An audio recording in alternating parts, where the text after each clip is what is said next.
ఇదంతా జరుగుతోంది అని చెప్పేసి వీళ్ళు భయంతోనే ఈ విధంగా చేస్తున్నారు అని చెప్పేసి వ్యాఖ్యలు చేస్తున్నారు. సో షర్మిల గనక ఇక ప్రచార పర్వంలోకి దిగారు అని అంటే గనక ఇక మొత్తానికి చాలా వరకు వైసీపీ ఖాళీ అయిపోతుందని అనుకోవచ్చు అంటారా మనం? 2 ఫ్యాక్టర్స్ అమ్మా ఇక్కడ. ఇందాక సోదరుడు ప్రస్తావించినట్టుగా 2 రాష్ట్రాల మధ్య విభజన చట్టానికి సంబంధించి అపరిష్కృతంగా ఉన్న అంశాలు.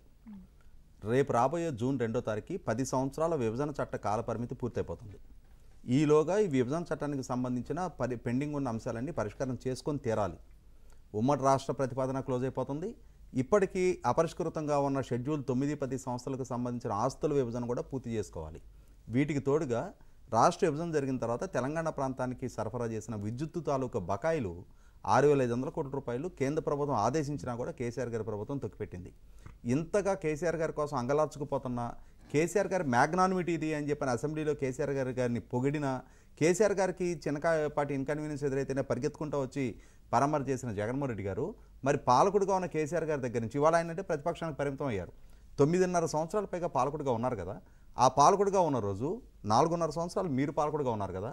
ఎందుకని ఆ విద్యుత్తు అంశాలను కేంద్ర ప్రభుత్వం దగ్గరికి పదే దరఖాస్తులు పెట్టారు, మాకు ఆ బకాయిలు ఇప్పించండి అని చెప్పని. కేంద్ర ప్రభుత్వం కూడా ఆదేశించినా కూడా కేసీఆర్ గారు కోర్టుకు వెళ్ళినప్పుడు అవుట్ ఆఫ్ ది కోర్టు పరిష్కారం చేసుకునే ఎందుకు ప్రయత్నం చేయాలా?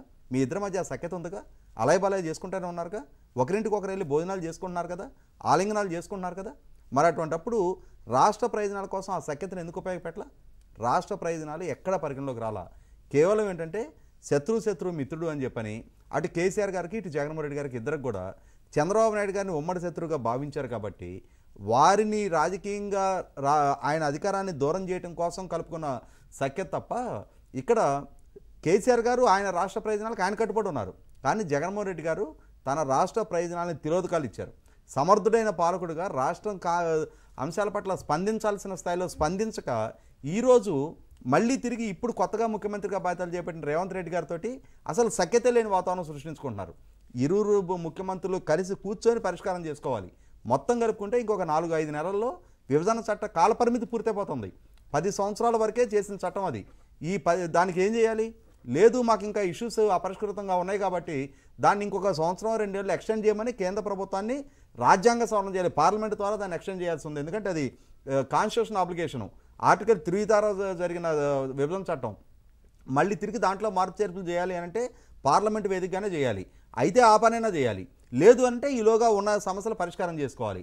ఆ దిశగా కనీస మాత్రపు చిత్తశుద్ధి ప్రదర్శించలేని ఆంధ్రప్రదేశ్ రాష్ట్ర 5 కోట్ల మంది ప్రజలకి ద్రోహం చేసిన పాలకుడిగా జగన్మోహన్ రెడ్డి గారు మిగిలిపోతున్నారు.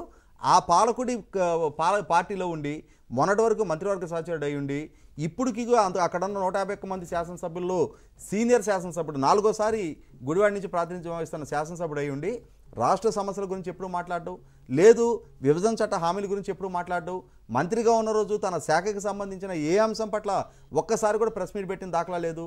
ఆయన ప్రెస్లోకి వచ్చేది ఎందుకయ్యానంటే చంద్రబాబు నాయుడు గారినో, లోకేష్నో, పవన్ కళ్యాణ్ గారినో, లేదు ఇంకా మిగిలిన ఆఖరికి సిపిఐ నారాయణ గారితో సహా ఆయన వయసుకి ఆయన స్థాయికి కూడా గౌరవం ఇచ్చే పని లేదు. నోరు ఎంత ఉంటే అంత పారేసుకోవటం.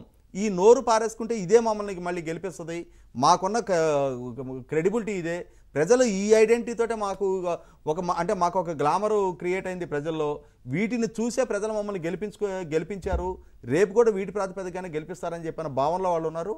ప్రజలు 2019 ముందు మీ మ్యానిపులేషన్స్ నమ్మారు. మీ ప్రచార ప్రలోభాలకి ప్రజలు లోనయ్యి మీకు 2019లో మీకు అధికారం కట్టబెట్టారు. ఇవాళ పాలకులుగా మీ పనితీరు ప్రాతిపదికగా రేపు ప్రజలు ఆలోచిస్తారు తప్ప మీ వైఫల్యాలు, మీ దివాలాకోరు వ్యవహారాలన్నీ ప్రజల ముందు కనిపిస్తున్న దగ్గర మీరు చేసిన ఏ ఒక వాగ్దాన్ని నెరవేర్చుకొని అసమర్థులుగా మీరు ప్రజల ముందు తేడతలం అవుతుంటే ఇంకా మీరు ఇదే విధంగా ఇదే దురుస్థానం ప్రదర్శిస్తాము, ఇదే నోటు దురుసు ప్రదర్శిస్తాము, ఇదే విధంగా దూషిస్తాము అని అంటే వీటిని ప్రజలు సహించరు. ఖచ్చితంగా రేవంత్ రెడ్డి గారిని దూషించిన అంశాలే కాదు, పాలకులుగా జగన్మోహన్ రెడ్డి గారు ఆయన సాధించిన విజయాలేంటి, ప్రజలకు ఏం వాగ్దానం చేశారు? ఆయన ఆనాటి ప్రభుత్వం మీద రకరకాల ఆరోపణలు చేశారు.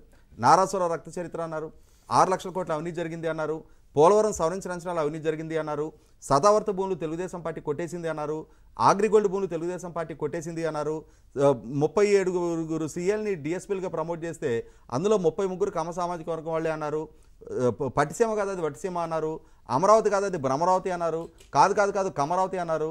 ఇట్లా రకరకాల ఆరోపణలు చేస్తూ వచ్చారు. హాయ్లాండ్ లోకేష్ కొట్టేశాడు అన్నారు. ఇవాళ అంతిమంగా అధికారంలోకి వచ్చిన తర్వాత దేన్ని నిగ్గు తేల్చారు? ఆనాడు రకరకాల వాగ్దానాలు చేశారు.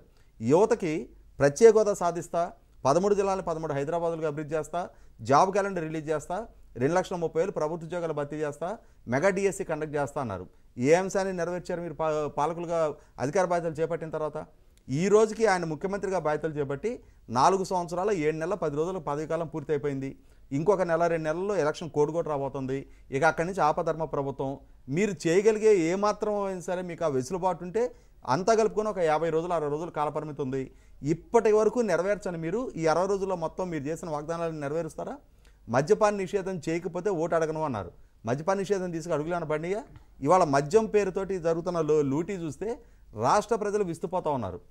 అటువంటి మీరు నిలువునా ప్రజలను వంచి తప్పుడు వాగ్దానాలు చేసి ఇవాళ దళితులను వంచారు, వ్యవసాయ రంగాన్ని ముంచేశారు, ఇరిగేషన్ రంగాన్ని అయితే గతంలోనే చూసాం కదా. చంద్రబాబు నాయుడు గారు రాయలసీమ ప్రాంతం నుంచి శ్రీకాకుళం దాకా ఇరిగేషన్ ప్రాజెక్టుల విధ్వంసం పేరిట ఒక్కొక్క ప్రాజెక్టు దగ్గర తన ప్రభుత్వ హయాంలో ఎంత ఖర్చు పెట్టింది ఇరిగేషన్ రంగం మీద, ఈ ప్రభుత్వ హయాంలో ఎంత ఖర్చు పెట్టింది, ఏ ప్రాజెక్టు పురోగతి ఏ స్థాయిలో ఉందనేది వివరించి చెప్పి పవర్ పాయింట్ ప్రజెంటేషన్ ఇచ్చిన నేపథ్యంలో ఇవాళ రాష్ట్ర ప్రజలందరికీ అర్థమైంది కదా.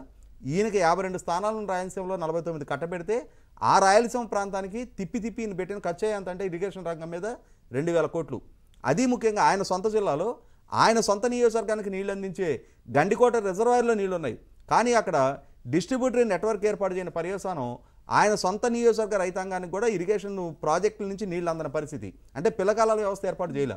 అంతటి అసమర్థపు పరిపాలన వీళ్ళు అందిస్తా ఎంతసేపటికి మీడియాలోకి వచ్చేసి ఎవరిని పడితే వాళ్ళని స్థాయి భేదం లేకుండా, చిన్న పెద్ద తారతమ్యం లేకుండా ఇందాక మీరు ప్రస్తావించినట్టుగా జగన్మోహన్ రెడ్డి గారిని ఏదైనా ఒక మాట అంటే మాత్రం జగన్మోహన్ రెడ్డి గారే స్వయంగా చెప్పారు. పట్టాభి ప్రెస్ మీట్లో నన్ను తూలి మాట్లాడాడు, అందుకని మా శ్రేణులకి బీపీ పెరిగింది, ఆ బీపీ పెరిగిన పర్యవసానం తెలుగుదేశం పార్టీ కేంద్ర కార్యాలయం మీద దాడి చేశారు అని చెప్పని. అంటే మిమ్మల్ని పరుష పదజాలంతో విమర్శ చేస్తే మీకు మీ శ్రేణులకి బీపీ పెరుగుద్దా? మీరు బీపీ పెరిగి శాంతి భద్రతలకు విఘాతం కలిగించే దాడులు దౌర్జన్యాలు చేస్తారా? కానీ మీరు మాత్రం అదే ముఖ్యమంత్రి హోదాలో ఉండి చంద్రబాబు నాయుడు గారిని, పవన్ కళ్యాణ్ గారిని, మీడియా సంస్థలని దుష్ట చతుష్టయం, ప్యాకేజీ స్టార్లు, దోచుకోవటం, తినుకోవటం, పంచుకోవటం వీళ్ళ విధానం, వీళ్ళు తోడేళ్ల గుంపు, రాక్షస మూకలు, ఈ విధంగా వ్యాఖ్యలు చేస్తూ ఉంటారా? ముఖ్యమంత్రి హోదాలో ఉండి స్వయంగా జగన్మోహన్ రెడ్డి గారు స్వయంగా పవన్ కళ్యాణ్ గారిని రీసెంట్గా ఇప్పుడు ప్యాకేజీ స్టార్, మ్యారేజ్ స్టార్ అంటున్నారు. మరి జగన్మోహన్ రెడ్డి గారు అన్న కొడాలని పెళ్లిళ్ళు చేసుకోలేదా? వాళ్ళు పెళ్లి చేసుకునే కాపురం చేస్తున్నారు అనుకుంటున్నా. పవన్ కళ్యాణ్ గారిని మాత్రం మ్యారేజ్ స్టార్ ఎందుకంటున్నారు? ఎంత దిగజారి జుగుత్సాకరమైన భాష వాడుతున్నారు. ఆఖరికి చిన్నపిల్లలకి విద్యా దీవెన పంపకం సందర్భంగా, విద్యా కానుక సందర్భంగా కూడా, అమ్మఒడి విడుదల సందర్భంగా కూడా పిల్లల ముందు కూడా ఈ రాజకీయపు సంస్కారహీనపు విమర్శలే, ఈ దిగజారుడు భాషే.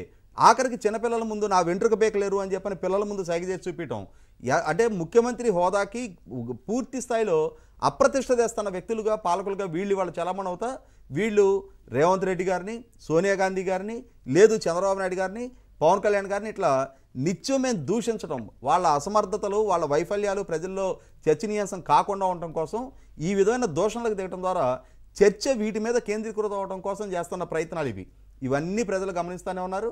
ఇంకొక 2 నెలల్లో వాళ్ళకి ఇచ్చిన ఒక్క ఛాన్స్ అవకాశాన్ని మళ్ళీ ఎట్లా వెనక్కి తీసుకోవాలని ఎదురు చూస్తున్న ప్రజలకి ఆ అవకాశం కళ్ళ ముందుకు రావడం ఖాయం.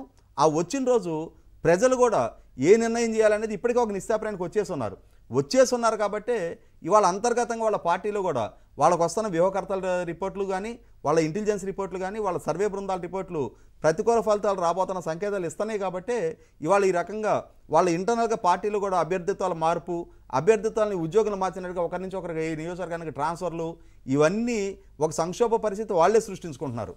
అవును సార్, దీనికి సంబంధించి ఇప్పుడు నేను ఒకటి మాట్లాడాలి. అంటే మామూలుగా అయితే మనకి ఒక దెబ్బ మీద దెబ్బ పడుతుందనే చెప్పొచ్చు. ప్రజలకి అయితే తీవ్ర వ్యతిరేకత వ్యక్తం అవుతుంది. సో తీవ్ర వ్యతిరేకత వ్యక్తం చేస్తున్నారు, ఎక్కడికక్కడ అసంతృప్తి అయితే పెరిగిపోతుంది.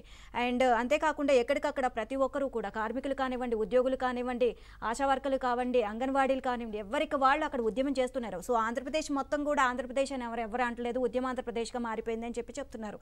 సో ఇలా దెబ్బ మీద దెబ్బ ఒకటి తర్వాత, అంటే షర్మిల కూడా రాక మళ్ళీ దీనికి సంబంధించి అండ్ ప్రతి ఒక్కరు కూడా ఇప్పుడు నియోజకవర్గాల్లో ప్రతి ఇన్ఛార్జిని అక్కడికి షిఫ్ట్ చేసేయడం. సో అందులో కూడా అసంతృప్తులు పెరిగిపోతున్నారు. వారి సొంత నేతల్లో ఆయన తిట్టడం మొదలు పెట్టేశారు. సో అది జగనే స్వయంగా ఆయననే సృష్టించుకుంటున్నారు ఇదంతా అని కూడా తెలుస్తుంది. ఎక్కడికక్కడ